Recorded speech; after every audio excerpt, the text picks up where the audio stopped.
Hello everyone, welcome to Never Stop Learning. This is Chemistry Faculty Nirmal. So today we are going to start our first chapter of class 10th chemistry, which is chemical reaction and equation. Before moving towards chapter, let us see the overview of this lecture. What we are going to learn today. So the first topic we are going to learn today is chemical reaction and its observation. Second, law of conservation of mass, chemical reaction, and how to balance chemical reaction is very important topic. And this balancing chemical equation and the observation part is very important topic in this today's lecture. So let's begin with a wonderful smile in your face. So let's begin. So first हम लोग का first topic है chemical reaction. अब हम लोग chemical reaction and equation chapter पढ़ रहे हैं, तो हमको केमिकल रिएक्शन के बारे में हमको पता होना चाहिए. तो देखिए, केमिकल रिएक्शन किसको कहते हैं? Chemical reaction is a process in which new substance are form with different properties. आपको समझ नहीं आया होगा, देखिए सुनिए. केमिकल रिएक्शन एक प्रोसेस है. केमिकल रिएक्शन क्या है? केमिकल रिएक्शन एक प्रोसेस है जिसमें नया नया सब्सटेंस फॉर्म होता है और उसका प्रॉपर्टीज डिफरेंट होता है. अब उसका एग्जाम्पल देखिए, एग्जाम्पल से समझिए. देखिए, एक मैग्नीशियम और ऑक्सीजन है. ये दोनों रिएक्ट होकर क्या बना रहे हैं? Magnesium oxide. न्यू सब्सटेंस बना रहे हैं. ये मैग्नीशियम ऑक्साइड न्यू सब्सटेंस है. यहाँ आप देखिए, लेफ्ट हैंड साइड में आपका मैग्नीशियम और ऑक्सीजन अलग अलग था, लेकिन यहाँ पर हम लोग राइट हैंड साइड में आने के बाद ये न्यू सब्सटेंस बना रहे हैं, राइट. और इसका मैग्नीशियम का भी प्रॉपर्टी दूसरा है, मैग्नीशियम ऑक्साइड का भी प्रॉपर्टी दूसरा है. सो दोनों का प्रॉपर्टी दूसरा दूसरा है, राइट. अब इसका और एक है, देखिए, in chemical reaction only rearrangement of atom takes place. देखिए, अब यहाँ पर एक मैग्नीशियम है, यहाँ पर भी एक ही मैग्नीशियम है. अब सिर्फ रीअरेंज होता है. यहाँ पर जो है, मान लीजिए यहाँ पर 4 है, तो यहाँ पर जाके भी 4 ही रहेगा. यहाँ पर जाके यहाँ 5 इसका मास, मान लीजिए, सिर्फ एग्जाम्पल दे रहा हूँ, यहाँ पर 5 AMU है, 5 एटॉमिक मास यूनिट है, तो यहाँ पर भी 5 एटॉमिक मास यूनिट रहेगा. यहाँ पर जितना है वहाँ पर भी उतना ही रहेगा, राइट. और सिर्फ रीअरेंज हो जाएगा. अब देखिए, इसमें इधर A है और इधर एक B है, दोनों अलग अलग है, लेकिन इधर जाकर दोनों रीअरेंज हो गए, राइट. दोनों अरेंज हो गए, ये भी साथ ही आ गए. अब इसमें देखिए, दूसरा एग्जांपल देखिए. इधर एक हाइड्रोजन एटम, ऑक्सीजन एटम, दोनों मिलकर क्या बन रहे हैं? एक प्रोडक्ट बन रहे हैं, जो कि है वाटर. और ये वाटर एक प्रोडक्ट है, न्यू सब्सटेंस है. वाटर एक न्यू सब्सटेंस है. दो एलिमेंट मिलकर न्यू सब्सटेंस बना रहे हैं यहाँ पर, राइट. देखिए, यहाँ पर जितने एटम हाइड्रोजन के हैं, यहाँ पर भी उतने ही एटम हाइड्रोजन के हैं. यहाँ पर 2 × 2 4 एटम हाइड्रोजन के हैं, यहाँ पर भी 4 एटम हाइड्रोजन के हैं, राइट. यहाँ पर 2 एटम ऑक्सीजन के हैं, यहाँ पर भी 2 एटम ऑक्सीजन के हैं. सो हम कंक्लूजन ये निकलता है कि केमिकल रिएक्शन में रीअरेंजमेंट ऑफ एटम होता है. सिर्फ टेक्स रीअरेंजमेंट ऑफ एटम ही मतलब होता है, राइट. और राइट हैंड साइड में हमेशा न्यू सब्सटेंस फॉर्म करता है. ये हो गया. आपको होप समझ में आ गया होगा केमिकल रिएक्शन क्या है. Chemical reaction process in which new substance form. ये एक गौर करने वाली बात है. न्यू सब्सटेंस फॉर्म होता है केमिकल रिएक्शन में. न्यू सब्सटेंस फॉर्म होता है विथ डिफरेंट प्रॉपर्टीज. अब इसका प्रॉपर्टीज दूसरा है, इसका प्रॉपर्टी दूसरा है, राइट. केमिकल. अब इसमें एक और टॉपिक आता है जो बहुत अच्छा है. देखिए, अब हम लोग इसका बात कर रहे थे लेफ्ट हैंड साइड और इसको राइट हैंड साइड बोल रहे थे. तो आप हमेशा रखिए, जो एलिमेंट लेफ्ट हैंड साइड में है और जो केमिकल रिएक्शन में मतलब भाग ले रहा है, पार्टिसिपेट कर रहा है, उसको बोलते हैं हम लोग रिएक्टेंट्स. जो एलिमेंट पार्टिसिपेट कर रहा है उसको हम बोलेंगे रिएक्टेंट्स. जैसे हम लोग किसी कंपटीशन में जाते हैं, हम लोग पार्टिसिपेट करते हैं, उसी पार्टिसिपेंट्स को हम लोग बोलते हैं रिएक्टेंट. इसमें बोलते हैं, एग्जाम्पल दे रहा हूँ, उसी पार्टिसिपेंट्स को हम लोग बोलते हैं. अब यहाँ पर हाइड्रोजन एक, मान लीजिए एग्जाम्पल, हाइड्रोजन एक था और ऑक्सीजन 2 था. दोनों पार्टिसिपेट किए केमिकल रिएक्शन में. और जो प्रोडक्ट फॉर्म हुआ दोनों पार्टिसिपेट करके, मान लीजिए हाइड्रोजन और ऑक्सीजन मिलकर एक कुछ मतलब टीम हो गए थे, कुछ बना रहे थे, और दोनों मिलकर पार्टिसिपेट कर एक उन लोग ने वाटर का मॉलिक्यूल बना दिया. समझ में आ गया होगा. और जो प्रोडक्ट साइड में बन गया, उस जो मतलब यहाँ पर राइट हैंड साइड में बन गया, उसको हम बोलते हैं प्रोडक्ट बोलते हैं. जो पार्टिसिपेंट्स को बोलते हैं रिएक्टेंट्स, और जो बन गया उसको बोलते हैं प्रोडक्ट्स. और जो प्रोडक्ट होता है वो राइट हैंड साइड में होता है, रिएक्टेंट होता है वो लेफ्ट हैंड साइड में होता है. आइए आप देखते हैं रिएक्टेंट्स क्या है. The substance that takes part in a chemical reaction are called reactants. वही बोला मैं, रिएक्टेंट्स क्या है, वही बोला था मैंने. जो पार्टिसिपेट कर रहे हैं, जो टेक पार्ट केमिकल रिएक्शन में मतलब पार्टिसिपेट कर रहे हैं, उसको बोलते हैं रिएक्टेंट्स। और जो जो पार्टिसिपेट करके जो रिजल्ट फॉर्म हो रहा है, जो प्रोड्यूस हो रहा है, उसको बोलते हैं प्रोडक्ट। प्रोडक्ट देखिए द न्यू सब्सटेंस, जो न्यू सब्सटेंस फॉर्म हुआ है यहाँ पर produce as a result in a chemical reaction are called products, उसको हम प्रोडक्ट बोलते हैं। होप आपको ये केमिकल रिएक्शन समझ आ गया होगा। मैं अब समराइज कर देता हूँ इसको। केमिकल रिएक्शन हम लोग क्या, केमिकल रिएक्शन क्या है? केमिकल रिएक्शन एक प्रोसेस है जिसमें न्यू सब्सटेंस फॉर्म होते हैं विद डिफरेंट प्रॉपर्टीज। उसका प्रॉपर्टीज डिफरेंट होता है, आपको पता है फिजिकल प्रॉपर्टी केमिकल प्रॉपर्टी आप पढ़े होंगे, उसका फिजिकल और केमिकल प्रॉपर्टी बहुत डिफरेंट होता है। केमिकल रिएक्शन क्या है? उसमें न्यू सब्सटेंस फॉर्म होते हैं और बहुत physical and chemical property different होते हैं। और केमिकल रिएक्शन में हमेशा एक ही एटम, मतलब जितना एटम लेफ्ट हैंड साइड, जितना एटम रिएक्टेंट साइड में उतना ही एटम प्रोडक्ट साइड में भी होगा। Only rearrangement of atom takes place करेगा। जैसे मान लीजिए, अब देखिए यहाँ A B plus B C है, तो यहाँ जाकर भी यहाँ A B plus C D है। मैं पेन लेने गया था, पेन वो खराब हो गया था। देखिए मान लीजिए A B plus C D है, वो भी इधर जाके भी A B plus C D रहेगा। मतलब यहाँ पर इसको जो A D plus C B कैसा भी कॉम्बिनेशन वो बना ले, लेकिन यहाँ पर भी है, यहाँ पर भी है, यहाँ पर भी एक ए, यहाँ पर भी एक ए, यहाँ पर भी एक बी, यहाँ पर भी एक बी, यहाँ पर भी एक सी, यहाँ पर भी एक सी, मतलब ओनली रीअरेंज हो जा रहे हैं वो। देखिए अब ए बी के साथ था ना, यहाँ पर जाके ए डी के साथ जुड़ गया। Only rearrangement of atom takes place in a chemical reaction, ये पता रहिए। और हम लोग लेफ्ट हैंड साइड को बोलते हैं रिएक्टेंट्स और राइट हैंड साइड को बोलते हैं प्रोडक्ट। इतना याद रखिए। रिएक्टेंट्स वो कहलाते हैं जो केमिकल रिएक्शन में पार्टिसिपेट कर रहे हैं, और प्रोडक्ट तो आप जानती हैं जो प्रोड्यूस हो रहा है, न्यू सब्सटेंस प्रोड्यूस हो रहा है। सो आपको होप ये समझ में आ गया, केमिकल रिएक्शन क्रिस्टल क्लियर होगा। भाई ऑब्जर्वेशन देखना है, एक एग्जांपल यहाँ पर भी दिया हुआ है, देखिए ना एग्जांपल। अब देखिए इधर जिंक प्लस ये क्या है? Sulphuric acid. कौन सा सल्फ्यूरिक एसिड है? डाइल्यूटेड है कि कंसंट्रेटेड है? हमेशा डाइल्यूट लेते हैं हम लोग केमिकल रिएक्शन में। हम लोग हमेशा डाइल्यूट एसिड लेते हैं, क्योंकि अब डाइल्यूट और कंसंट्रेटेड के बारे में आपको बता देता हूँ अभी। डाइल्यूट वो होते हैं जिसमें पानी मिला हुआ आता है, जो एक्वस सोल्यूशन में होते हैं, राइट। और कंसंट्रेटेड जो होता है वो प्योर फॉर्म में होते हैं। जैसा वो आपने 3 इडियट्स मूवी देखा होगा, कंसंट्रेटेड H2SO4 ने क्या पता है वो जला डाला है ना, इसीलिए कंसंट्रेटेड खतरनाक होता है। इसीलिए हम लोग केमिकल रिएक्शन में डाइल्यूट यूज़ करते हैं।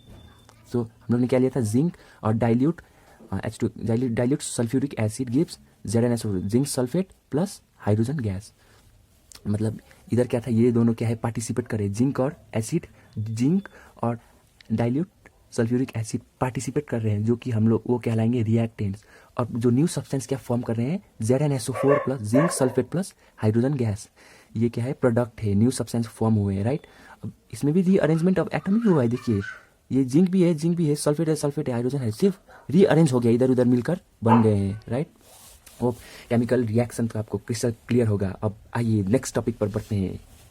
नेक्स्ट टॉपिक है ऑब्जर्वेशन और कैरेक्टरिस्टिक्स ऑफ केमिकल रिएक्शन। जब केमिकल रिएक्शन होता है तो हम लोग कुछ ऑब्जर्व तो करते होंगे ना, कुछ फीचर तो आता होगा, उसका कैरेक्टर बनता होगा। सो देखिए, when a reactants react to form a product in a chemical reaction, there we observe some feature. हम लोग वहाँ पर कुछ फीचर ऑब्जर्व करते हैं, कैरेक्टरिस्टिक्स ऑब्जर्व करते हैं। वो फीचर क्या है आज आइए जानते हैं। नंबर 1 है चेंज इन स्टेट में चेंज होता है। हम लोग ने क्लास 9 में पढ़ा था चेंजेस इन स्टेट, पता है आपको। सॉलिड से लिक्विड में जाता है तो क्या होता है, राइट। और वो क्या सब्लिमेशन पढ़ा था, कुछ याद आ रहा है आपको? तो वही है चेंज इन स्टेट। क्या है? Solid liquid and gas. State क्या है? Solid liquid and gas. तो जब भी केमिकल रिएक्शन होता है वहाँ पर हम लोग कुछ सॉलिड या गैस को हम लोग कंबाइन कर दे तो कुछ दूसरा फॉर्म हो सकता है। अब एग्जांपल देखिए, हम लोग जब मैग्नीशियम और ऑक्सीजन को हम लोग कंबाइन करेंगे तो आएगा हम लोग का मैग्नीशियम ऑक्साइड। अब सुनिए, ये मैग्नीशियम एक सॉलिड है, हम लोग सॉलिड एस से रिप्रेजेंट करते हैं उसका साइड में लिखकर, और ऑक्सीजन क्या है? एक गैस है। तो यहाँ देखिए सॉलिड और गैस मिलकर क्या बन रहे हैं? फिर से सॉलिड बन रहे हैं। तो ये एक हम लोग का कैरेक्टरिस्टिक्स है केमिकल रिएक्शन का। जब भी केमिकल रिएक्शन होता है उसमें चेंज इन स्टेट होता है, मतलब अब कुछ भी बन सकता है, चाहे गैस और गैस मिलकर कुछ बन सकता होगा, ऐसे ही राइट। इसमें लेकिन ये एग्जांपल में क्या हुआ है? सॉलिड और गैस मिलकर हम बना है, सॉलिड बना है, राइट। अब दूसरा कैरेक्टरिस्टिक्स क्या है? आपको ये याद रहना पड़ेगा। दूसरा कैरेक्टरिस्टिक्स क्या है? Change in colour. कलर में भी चेंज आता है कोई केमिकल रिएक्शन में। देखिए अब देखिए इसमें लिया है हम लोग ने आयरन लिया है, ferrous iron plus copper sulphate gives ferric sulphate plus copper. देखिए अब एक आयरन है और एक कॉपर सल्फेट है। आयरन क्या है, सॉलिड है एक, पता है आपको, मैंने तो लिख दिया है एस। और कॉपर सल्फेट क्या है, एक एक्वस सॉल्यूशन जिसमें पानी मिला हुआ है, राइट। और वो एक्वस कॉपर सल्फेट का कलर क्या होता है, ब्लू होता है। कॉपर सल्फेट का कलर ब्लू होता है। और जब आयरन और कॉपर सल्फेट को हम लोग ने कंबाइन कर दिया तो इसने क्या प्रोड्यूस किया, मतलब प्रोडक्ट में क्या आया, फेरस सल्फेट प्लस कॉपर आया, जो कि इसमें कलर चेंज हुआ है। देखिए देखिए मैं इधर एक बना के दिखा देता हूँ आपको। ये देखिए ये कॉपर सल्फेट है जिसका कलर ब्लू है। हम लोग ने इसको आयरन के साथ मतलब कंबाइन कर दिया तो इसने क्या फॉर्म किया, फेरस सल्फेट फॉर्म किया। फेरस सल्फेट फॉर्म किया। फेरस सल्फेट कौन सा कलर आएगा, इसका पेल ग्रीन चेंज हो जाएगा। मतलब हम लोग ने जब आयरन के साथ ब्लू कलर का कॉपर सल्फेट को रिएक्ट किया तो हम लोग का प्रोडक्ट में क्या आया, ferrous sulphate which is pail green change हो गया और कॉपर आ गया। अब इसमें भी देखिए इसको हम लोग रिएक्टेंट बोलते हैं, इसको हम लोग प्रोडक्ट बोलते हैं, राइट। इसमें भी रीअरेंजमेंट ऑफ एटमिक मतलब हुआ है। देखिए एटम आपस में जाके रीअरेंज हो गए हैं। अब ये Fe जाके SO4 के साथ मिल गया है, राइट। और कॉपर को अकेला छोड़ दिया है बेचारा, क्योंकि अब इसमें बेचारा का बात नहीं है। हम लोग मेटल्स एंड नॉन मेटल्स में हम लोग रिएक्टिविटी सीरीज पढ़ेंगे तो आपको बहुत अच्छे से समझ में आएगा। बेसिकली अभी इस रिएक्शन को मैं अभी बता देता हूँ, लेकिन हम बाद में पढ़ेंगे। अभी अभी के लिए जान लीजिए इस रिएक्शन को हम लोग डिस्प्लेसमेंट रिएक्शन भी बोलते हैं। क्यों, वाई डिस्प्लेसमेंट मतलब क्या है, एक जगह से दूसरे हटा देना। तो इधर देखिए फेरस और कॉपर सल्फेट, मतलब ये आयरन तगड़ा है, कॉपर से आयरन तगड़ा है, तो आयरन ने सल्फेट के साथ मतलब जोड़ी बना दिया। मान लीजिए अब मैं एक सब सिंपल एग्जांपल देखिए समझाता हूँ। देखिए ये एक आयरन एक लड़का है, राइट, और ये कॉपर भी एक लड़का है, राइट, और ये सल्फेट एक लड़की है, राइट, सल्फेट एक लड़की है। तो ये आयरन है ना, ये बहुत तगड़ा लड़का है, और ये कॉपर है ना उतना तगड़ा नहीं है। तो ये आयरन ने इस लड़की को मतलब सल्फेट को इम्प्रेस कर दिया।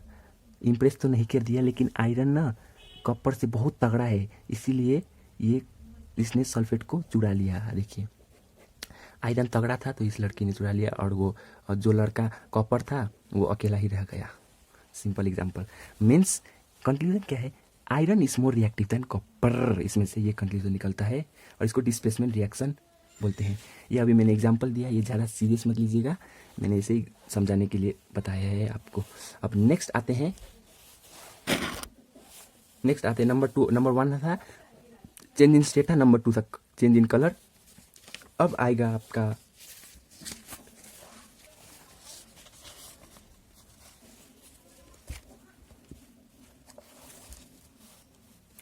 आएगा इवोल्यूशन ऑफ गैस। जब केमिकल रिएक्शन होता है, हम लोग ने क्या पढ़ा, केमिकल रिएक्शन होता है तो उसमें स्टेट चेंज होता है, दूसरा कलर भी चेंज हो सकता है, और तीसरा गैस भी निकल सकता है, गैस इवोल्यूशन ऑफ गैस भी आ सकता है। अब देखिए इन सम केसेस गैस में भी इवॉल्व। देखिए अब हम लोग आपका लाइव एग्जांपल लेते हैं। आप देखिए लाइव एग्जांपल नहीं, देखिए आप कार्बन को ऑक्सीजन के साथ रिएक्ट करेंगे तो यह क्या देगा, कार्बन डाइऑक्साइड।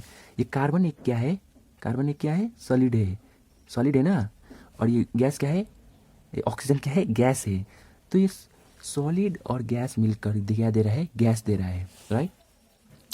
तो कार्बन और ऑक्सीजन को जब हम लोग ने रिएक्ट करवाया तो इसने एक गैस दिया विच इज कार्बन डाइऑक्साइड। तो गैस ऊपर जाता है, हमेशा गैस ऊपर जाता है, तो हम लोग उसको एरो से ऊपर दिखाएंगे, राइट। अब दूसरा एग्जांपल देखिए, इसमें ये हम लोग का एक केमिकल रिएक्शन था। हम लोग ने कार्बन और ऑक्सीजन को रिएक्ट करने के बाद इसने दिया carbon dioxide which is a gas. तो इस रिएक्शन को देखते हुए हमें ये पता चलता है कि इस रिएक्शन में गैस इवॉल्व हो रहा है। अब ऐसे ही दूसरा में देखिए, जब आयरन पता है ना, जब आयरन को हम वाटर के साथ रिएक्ट करेंगे तो ये देगा Fe3O4 और हाइड्रोजन गैस। इसी के साथ हाइड्रोजन गैस, हमेशा गैस ऊपर जाता है तो हम लोग एरो के साथ ऊपर उसको दिखा देते हैं, और हाइड्रोजन एक गैस है तो हम उसका साइड में G लिख देते हैं, और ये Fe3O4 एक सॉलिड है तो हम लोग इसको S लिख देते हैं, right.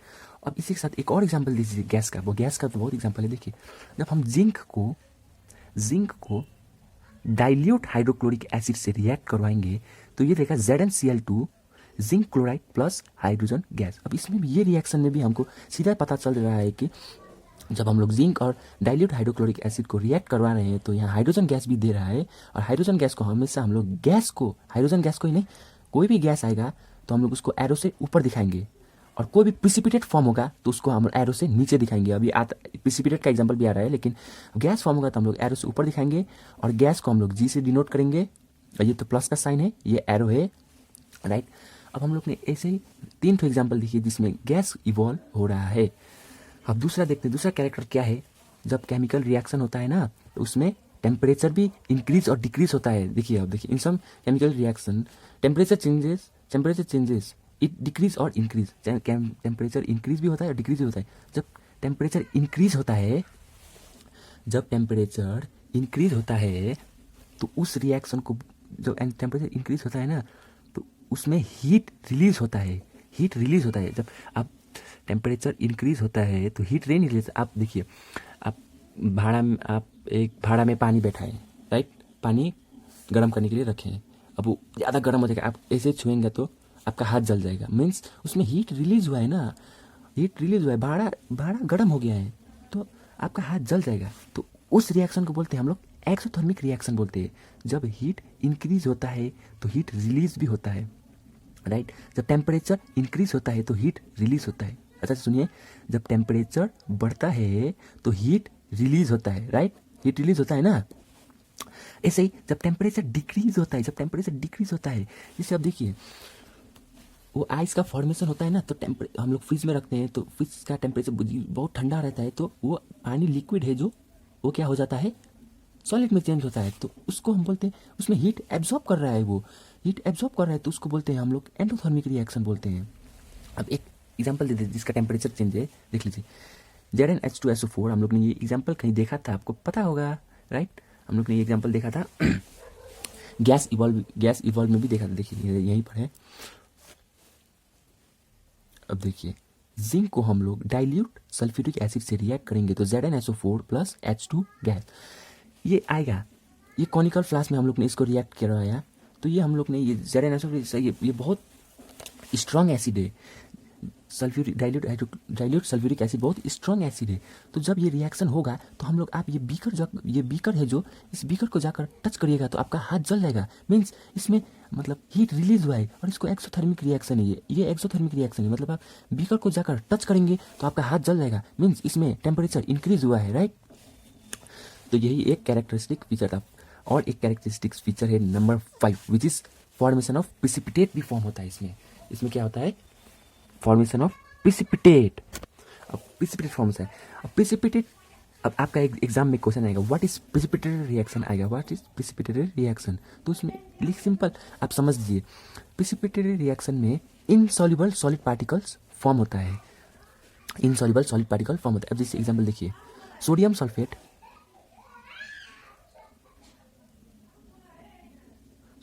Plus barium chloride gives barium sulfate plus sodium chloride. देखिए, अब ये सोडियम सल्फेट है, सोडियम सल्फेट को हम बेरियम क्लोराइड से रिएक्ट करवाएंगे।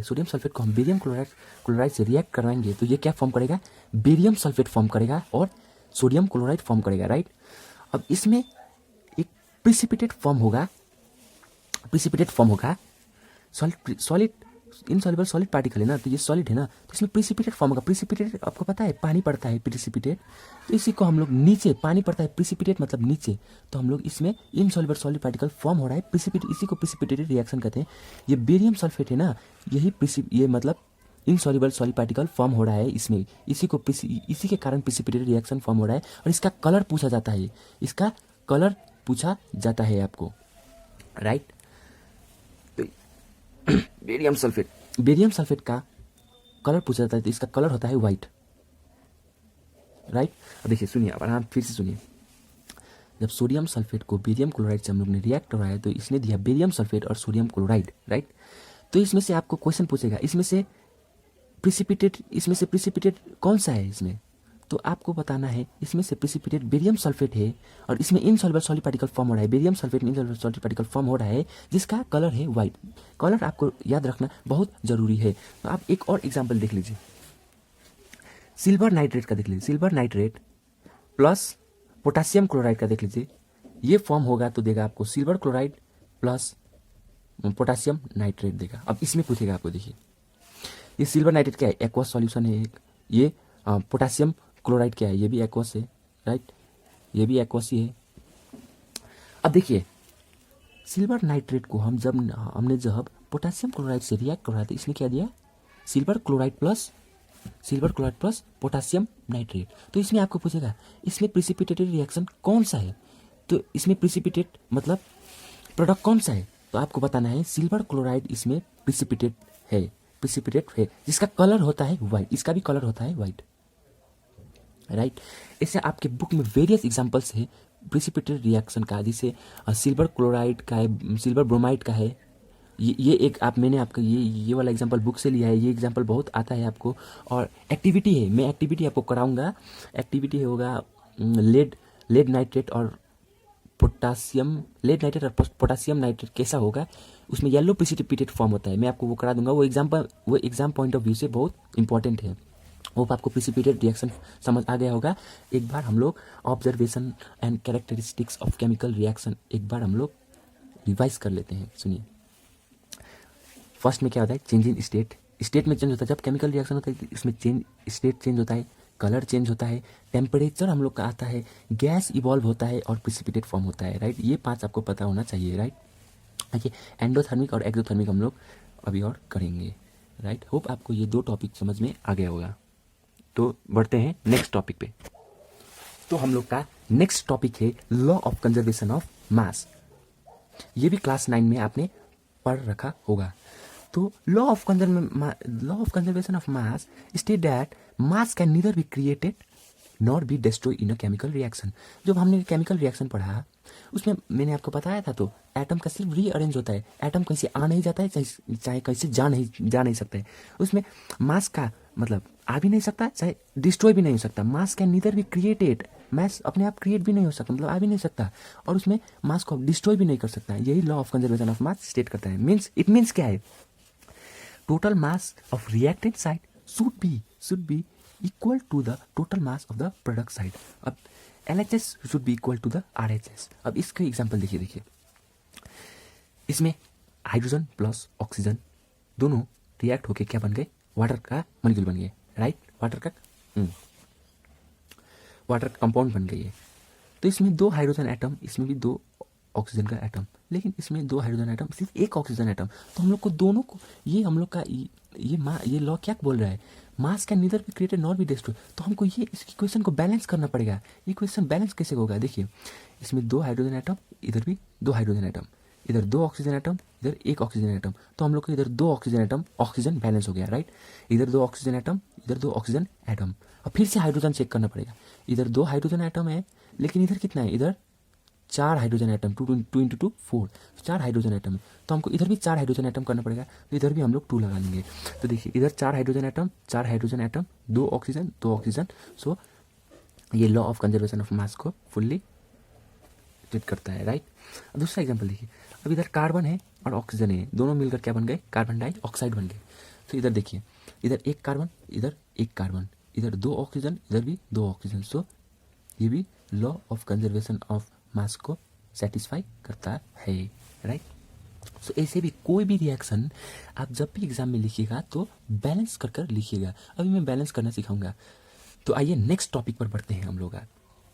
सो नेक्स्ट टॉपिक है हम लोग का केमिकल इक्वेशन। हम लोग का केमिकल रिएक्शन पार्ट खत्म कर लिया है। अब हम लोग केमिकल इक्वेशन को जानेंगे। What is chemical equation? Chemical equation क्या है? It is the simplest method of representing a chemical reaction with the help of symbol, arrow, formula of a substance involved in chemical reaction is known as chemical equation. देखिए chemical reaction एक method है किसको represent करने का? Chemical reaction को represent करने का। अब हम लोग केमिकल रिएक्शन को रिप्रेजेंट करने का ये एक मेथड है विद द हेल्प ऑफ किसके हेल्प से हम लोग केमिकल रिएक्शन को रिप्रेजेंट कर रहे हैं? सिंबल के हेल्प से, एरो के हेल्प से, प्लस साइन का हेल्प से, फॉर्मूला के हेल्प से, राइट। तो इसी को हम लोग केमिकल इक्वेशन बोलते हैं। अब देखिए एक magnesium plus oxygen gives magnesium oxide. अब ये हम लोग लिखेंगे तो बहुत टाइम लग जाएगा हम लोग को, क्योंकि हम लोग को रिएक्शन बहुत लिखना होता है, तो ये बहुत टाइम कंज्यूमिंग, प्लस हम लोग का हाथ भी दुखाएगा। ये मैग्नीशियम ऐसे लिखने से हाथ भी दुखाएगा। सो इसीलिए हम लोग ने केमिकल इक्वेशन बनाया, सिंपलेस्ट मेथड जिसके जिसके हेल्प से हम लोग केमिकल रिएक्शन को इजीली हम लोग रिप्रेजेंट कर सकते हैं। देखिए अब मैग्नीशियम को हम लोग Mg लिख सकते हैं और ऑक्सीजन को O2 और मैग्नीशियम ऑक्सीजन MgO। सो ये केमिकल एक इक्वेशन सिंपल है। केमिकल इक्वेशन को हम लोग ने मैग्नीशियम का सिंबल डाल दिया, ऑक्सीजन का सिंबल डाल दिया, प्लस का साइन डाल दिया। मैंने इधर प्लस डालना भूल गया था मैंने। With the help of symbol arrow formula plus sign ये डालना पड़ेगा। With the help of arrow इधर एरो भी डाल दिया मैंने एंड फार्मूला एक बन ही गया इधर तो, राइट, मतलब सब्सटेंस आ ही गया। तो इसी को हम लोग केमिकल इक्वेशन बोलते हैं। अब देखिए अब सिंपल एग्जांपल देखिए, एक zinc plus sulphuric acid give zinc sulphate plus hydrogen gas. Simple है। अब देखिए अब इसको ये इतना लंबा लिखने जाऊंगा तो मैं बहुत मतलब अच्छा नहीं लगेगा। अब देखिए इसको हम लोग सिंबॉलिक फॉर्म में लिखते हैं, सिंबल एरो और प्लस का साइन और फॉर्मूला का फॉर्म में हम लोग इसको ट्राई करते हैं। देखिए जिंक को Zn लिख सकते हैं, sulphuric acid which sulphuric acid diluted और concentrated, it is diluted, so H2SO4 gives zinc sulphate ZnSO4 plus hydrogen gas. अब ये हम लोग ने लिखा तो कितना इजी पढ़ा, बताइए तो, ये बहुत इजी पढ़ा आपको। ये भी बोलूँ तो ये भी डिस्प्लेसमेंट रिएक्शन है, क्योंकि जिंक इस मोड ये भी डिस्प्लेसमेंट रिएक्शन है। देखिए जिंक ने SO4 मतलब सल्फेट को, जिंक ने सल्फेट को पकड़ लिया और हाइड्रोजन को अकेला छोड़ दिया। इधर देखा आपने, ये हाइड्रोजन क्या है, गैस है, तो गैस के लिए क्या लगेगा, ऊपर का साइन, राइट। होप आपको केमिकल इक्वेशन मतलब क्लियर होगा। तो आइए नेक्स्ट टॉपिक पर बढ़ते हैं and which is last topic. एक और केमिकल इक्वेशन का पार्ट था, मैं ये भूल गया था। देखिए अब हम लोग केमिकल इक्वेशन को कैसे इंफॉर्मेटिव बना सकते हैं। हम लोग ने एक मेथड तो सीख लिया जिसके सिंबल प्लस एरो और फार्मूला के हेल्प से हम लोग रिएक्शन को सिंपली रिप्रेजेंट कर सकते हैं। लेकिन उसको और इंफॉर्मेटिव बनाने के लिए क्या कर सकते हैं, देखिए उसमें हम लोग फिजिकल स्टेट डाल सकते हैं। फिजिकल स्टेट कैसे, जैसे solid, liquid, gas, aqua solution को साइड में लिख रहे थे ना हम लोग, एग्जाम्पल देते हैं। और फिजिकल स्टेट डालकर, सेकेंडली हीट चेंजेस में डालकर, क्या हीट उसमें आ रहा है, थर्ड कंडीशन देखकर उसमें क्या किस कंडीशन की वजह से वो रिएक्शन हो रहा है। देखिए अब एग्जांपल देखिए फिजिकल स्टेट का, देखिए सिंपल मैग्नीशियम ऑक्साइड बुक का एग्जांपल है, magnesium plus oxygen give magnesium oxide. अब एक मैग्नीशियम क्या है, एक सॉलिड है, इसमें सॉलिड डाल दो और इंफॉर्मेटिव लगेगा। ये क्या है, मैग्नीशियम एक सॉलिड है और ऑक्सीजन एक गैस है, इसमें G डाल दो और इसमें क्या मतलब क्या फॉर्म कर रहा है, एक सॉलिड फॉर्म कर रहा है। तो ये इसकी वजह से भी ये हम लोग का केमिकल इक्वेशन और इन्फॉर्मेटिव दिखेगा। हाँ ये सॉलिड है, ये गैस है, ये सॉलिड है, राइट। अब हीट चेंजेस क्या देखते हैं। अब हम लोग एक रेस्पिरेशन देख लीजिए, रेस्पिरेशन, वो हीट चेंजेस, रेस्पिरेशन क्या है, मतलब लास्ट में देगा वो एनर्जी देगा, हीट लिखा होगा। अब देखिए ग्लूकोज को हम लोग ने ऑक्सीजन के साथ रिएक्ट करवाया तो इसने क्या दिया, कार्बन डाइऑक्साइड प्लस। अब ये कार्बन डाइऑक्साइड एक गैस है तो हम लोग इसके ऊपर ऐसे एरो दिखा देंगे, राइट। अब ये वाटर एक लिक्विड है तो हम लोग इसके इधर L लिख देंगे। अब ये C6H12O6 एक सॉलिड है तो सॉलिड लिख देंगे इधर, ऑक्सीजन एक गैस, इधर साइड में गैस लिख देंगे। और इधर देखिए एनर्जी इवॉल्व हो रहा है तो ये एक ये क्या इंडिकेट कर रहा है, हाँ इसमें इस रिएक्शन में हीट को मतलब हीट रिलीज हो रहा है। और हीट रिलीज होने से हीट रिलीज होने को हम क्या बोलते हैं, एक्सोथर्मिक रिएक्शन बोलते हैं, राइट। अब इसमें कंडीशन देखिए, कंडीशन देख रहे हैं। देखिए सिल्वर ब्रोमाइड को हम लोग किस कंडीशन में हीट मतलब क्या डालेंगे तो फॉर्म करेगा, सिल्वर और ब्रोमीन फॉर्म कर रहा है। देखिए सिल्वर ब्रोमाइड को जब हम लोग ने उसको रिएक्ट करवाने के लिए सनलाइट का यूज़ किया तो उसने क्या फॉर्म किया, सिल्वर और ब्रोमाइड को इसने तोड़ दिया। तो इसको हम बोलेंगे डीकम्पोजिशन रिएक्शन बोलेंगे, जो कि हम लोग ये नेक्स्ट लेक्चर में देखने वाले टाइप्स ऑफ रिएक्शन में। अब इसमें देखिए मैं आपको बेसिक आइडिया दे देता हूँ यहीं पर। अब देखिए ये A है, ये B है, इधर दो रिएक्टेंट साइड में दो एलिमेंट है, वो भी अलग अलग है। तो उसको ये दो एलिमेंट जुड़ रहे हैं, जुड़कर यहाँ पर एक सिंगल एलिमेंट बन रहा है तो इसको हम लोग कॉम्बिनेशन रिएक्शन बोलेंगे। अब मैं बेसिक आइडिया दे रहा हूँ, नेक्स्ट लेक्चर में अच्छे से पढ़ेंगे। लेकिन अब इसमें देखिए इसी एक ही एलिमेंट मतलब एक ही सब्सटेंस है, एक सब्सटेंस हम लोग ने कुछ कंडीशन अप्लाई किया, चाहे हीट अप्लाई किया, देखिए इधर चाहे हीट अप्लाई किया, चाहे सनलाइट अप्लाई किया, चाहे वाटर अप्लाई किया, वाटर को हम लोग यूज़ किया, अप्लाई नहीं यूज़ किया, तो ये फॉर्म दो टुकड़ों में बट जा रहा है। तो दो टुकड़ों में बटने को हम लोग डीकम्पोजिशन बोलते हैं, डीकम्पोजिशन रिएक्शन बोलते हैं, राइट। तो ये नेक्स्ट लेक्चर में हम लोग देखेंगे। होप ये आपको making the equation more informative का पार्ट समझ में आ गया होगा। तो आइए अब भन्नाट टॉपिक पर चलते हैं, which is balancing the chemical reaction equation, sorry. तो आइए हम लोग बैलेंसिंग द केमिकल इक्वेशन हम लोग शुरू करते हैं। तो पहले सुनिए आप, हम लोग जितने भी मतलब रिएक्शन कर रहे थे, जो भी बैलेंस नहीं था, जो भी बैलेंस नहीं था, जिस इक्वेशन जो भी इक्वेशन जो बैलेंस ना हो उसको हम लोग बोलते हैं स्केलेटल इक्वेशन। ये एग्जाम में भी क्वेश्चन आता है, 2 मार्क्स का आ जाता है। सिंपल देखिए, जिस इक्वेशन जो इक्वेशन बैलेंस ना हो उसको हम लोग बोलते हैं स्केलेटल केमिकल इक्वेशन बोलते हैं। आप एक बार लंबी सांस लीजिए, फिर ये बैलेंसिंग केमिकल इक्वेशन पॉज करिए, पहले पॉज कर वीडियो को पॉज करिए, लंबी सांस लीजिए, 1 गिलास पानी पीजिए, तब ये वीडियो रिज्यूम करके देखिए बैलेंसिंग केमिकल इक्वेशन को। सो आइए, आपने होप पानी वानी पी लिया होगा। सो देखिए, how to balance chemical equation. So हम लोग ने एक बुक में जो मेथड दिया हुआ है वो है हिट एंड ट्रायल मेथड।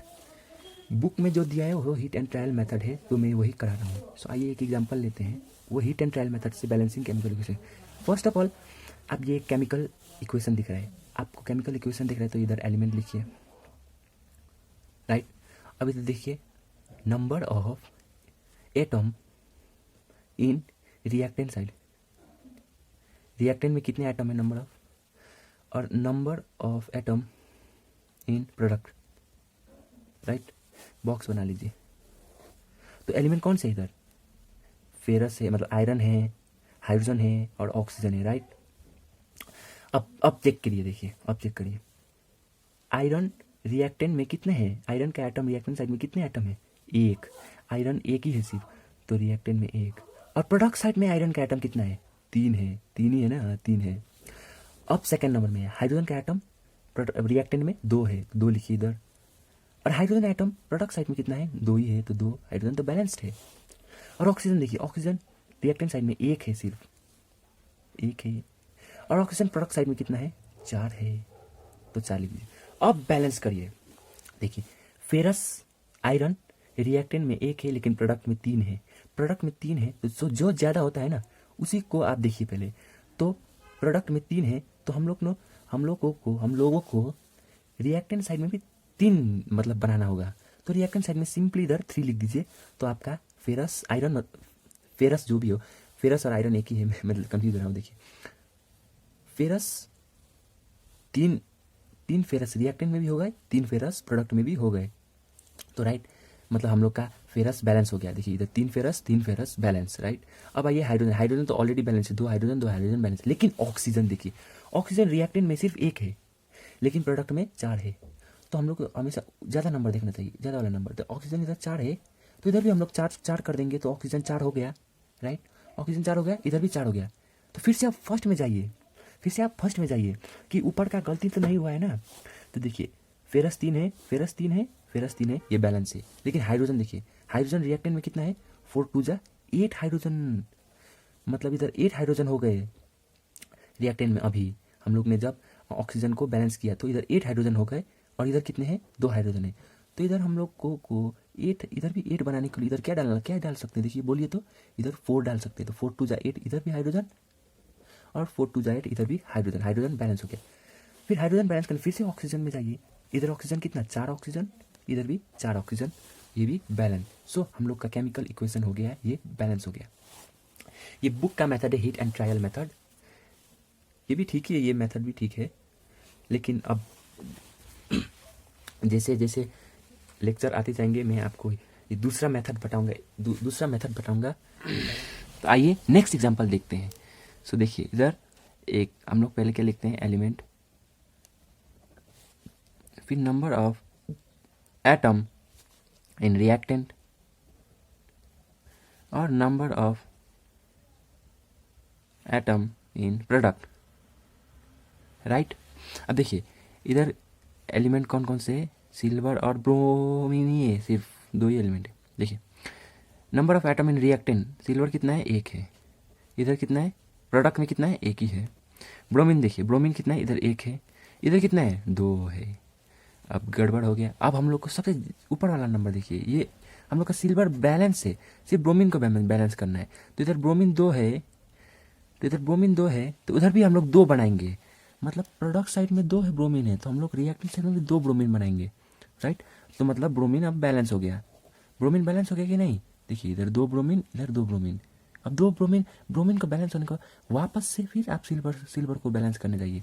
देखिए इधर 2, मतलब इधर 2 सिल्वर हो गए फिर से, तो इधर एक ही सिल्वर है, तो इधर भी हम लोग 2 सिल्वर बनाएंगे, तो इधर 2 कर देंगे, तो इधर 2 सिल्वर 2 सिल्वर बैलेंस हो गया, मतलब 2Ag, मतलब 2 सिल्वर 2 सिल्वर 2 ब्रोमीन और 2 ब्रोमीन, ये हो गया बैलेंस। अब ये सिंपल में आपको करा रहा हूँ, आपको बेसिक्स क्लियर कराने के लिए, मतलब आपको मतलब समझ आ जाए। अब एक और एग्जांपल ले लेते हैं, आइए देखते हैं से। तो देखिए हम लोग मीथेन ले लेते हैं, मीथेन CH4 को रिएक्ट करवा देते हैं ऑक्सीजन से, तो वो क्या देगा? कार्बन डाइऑक्साइड पक्का देगा, और क्या देगा? और देगा वाटर, राइट। अब इसको बैलेंस करना सीखिए पहले। अब ये मैं बार बार नहीं लिखूंगा, इधर ई लिख दूंगा एलिमेंट, और एटम ऑफ रिएक्टेंट और एटम ऑफ प्रोडक्ट सिंपल लिख दूंगा, राइट। अब इधर एलिमेंट कौन से? कार्बन है, हाइड्रोजन है और ऑक्सीजन है, राइट। अब इधर रिएक्टेंट में कितने एटम है कार्बन के? एक ही है सिर्फ। और प्रोडक्ट में कितने एटम है कार्बन के? एक है, लिख दीजिए। हाइड्रोजन एटम कितने हैं रिएक्टेंट में? 4 है। हाइड्रोजन एटम प्रोडक्ट में कितने हैं? सिर्फ 2 है, राइट।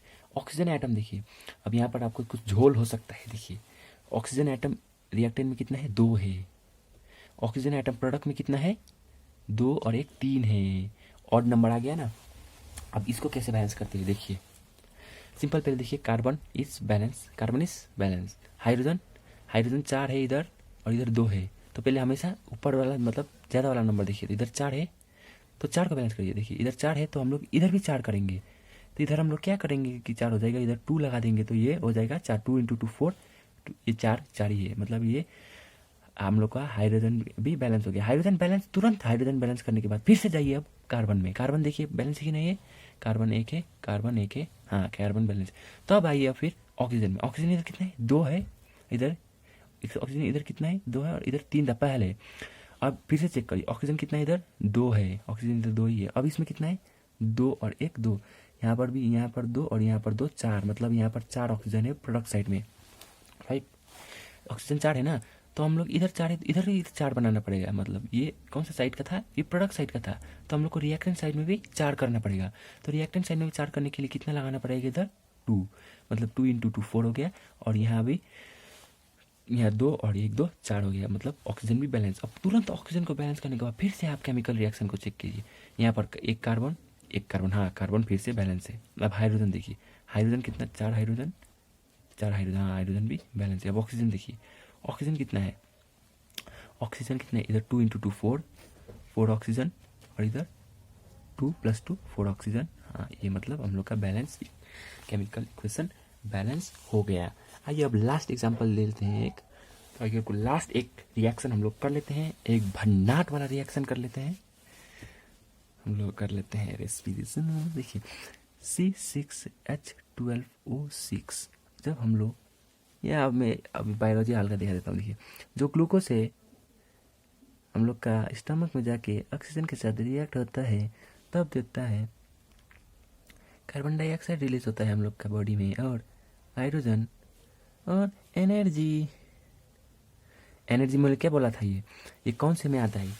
मैंने आपको बोला था ना, वो क्या बोलता है, हीट चेंजेस में आता है ये, मतलब ये हीट देता है हम लोग। Respiration it is a exothermic reaction, बाद में जाके क्वेश्चन सॉल्व करेंगे तो बोलूँगा आपको, नेक्स्ट लेक्चर में बता दूंगा आपको एक्सोथर्मिक और एंडोथर्मिक रिएक्शन है।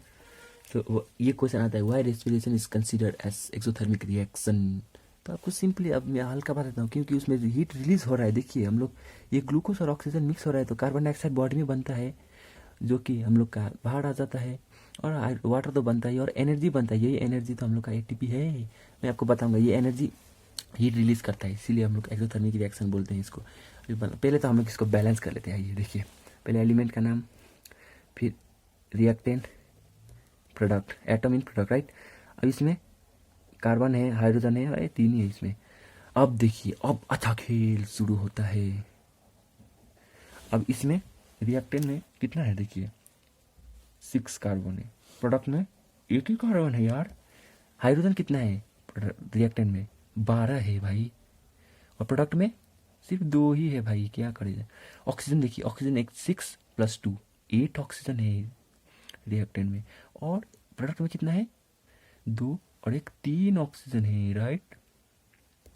अब देखिए हम लोग पहले कार्बन को बैलेंस, कौन सा ज़्यादा है 6, मतलब इधर ज़्यादा है तो इधर हम लोग खेल करेंगे, जहाँ ज़्यादा होगा उसके ऑपोजिट में खेला करना पड़ेगा हम लोग को। देखिए अब कार्बन इधर 6 है तो इधर 6 ही रहने दीजिए। अब इधर आइए तो इधर भी 6 बनाइए, कार्बन कार्बन, हाँ अब कार्बन हम लोग का 6 हो गया, ये बैलेंस हो गया, राइट। अब हाइड्रोजन में आइए फिर से, हाइड्रोजन इधर 12 है और इधर 2 है, तो इधर 12 है, जो ज़्यादा है उसको मत खेलो, जो उसका अपोजिट साइड खेलो।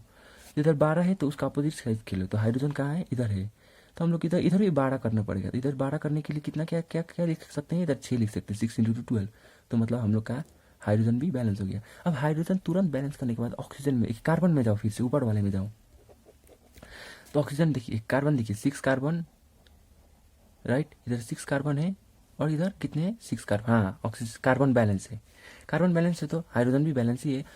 अभी तो हाइड्रोजन बैलेंस के, फिर ऑक्सीजन में आइए, ऑक्सीजन इधर 8 ऑक्सीजन है, मतलब इधर 1 ऑक्सीजन, तो इसको छोड़ दो इधर ही, इसका अपोजिट देखो, इधर 3 ऑक्सीजन है ना, इधर 3 ऑक्सीजन नहीं है, देखिए अब फिर से देखिए, इधर 8 ऑक्सीजन है, देखिए 6 + 1 इधर 8 ऑक्सीजन, राइट। इधर कितना ऑक्सीजन है, देखिए 6 7 6 × 2 12 प्लस 6, मतलब इधर है आपका 18 ऑक्सीजन है यार, इधर 1800 ऑक्सीजन है और इधर कितना है 8 है।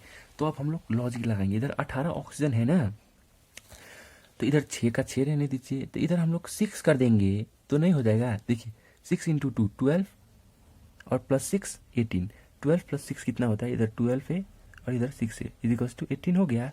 मतलब ऑक्सीजन का 18, इधर भी ऑक्सीजन का 18, मीन्स हम लोग का बैलेंस हो गया रेस्पिरेशन का रिएक्शन। आपको मैं फिर से समराइज कर देता हूँ रेस्पिरेशन का, आपको समझ नहीं आया होगा तो इधर करा देता हूँ, आइए C6H12O6 plus oxygen gives carbon dioxide plus H2O plus energy. देखिए कार्बन, हाइड्रोजन, ऑक्सीजन,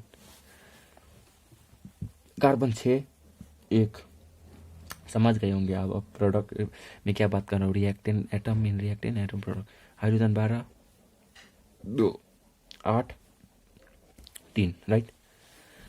कार्बन 6 है, इधर है तो इसको मत छेड़ो, उधर जाओ, मतलब कार्बन इधर भी 6 कर दो, ये भी 6 हो गया, बैलेंस हो गया, राइट।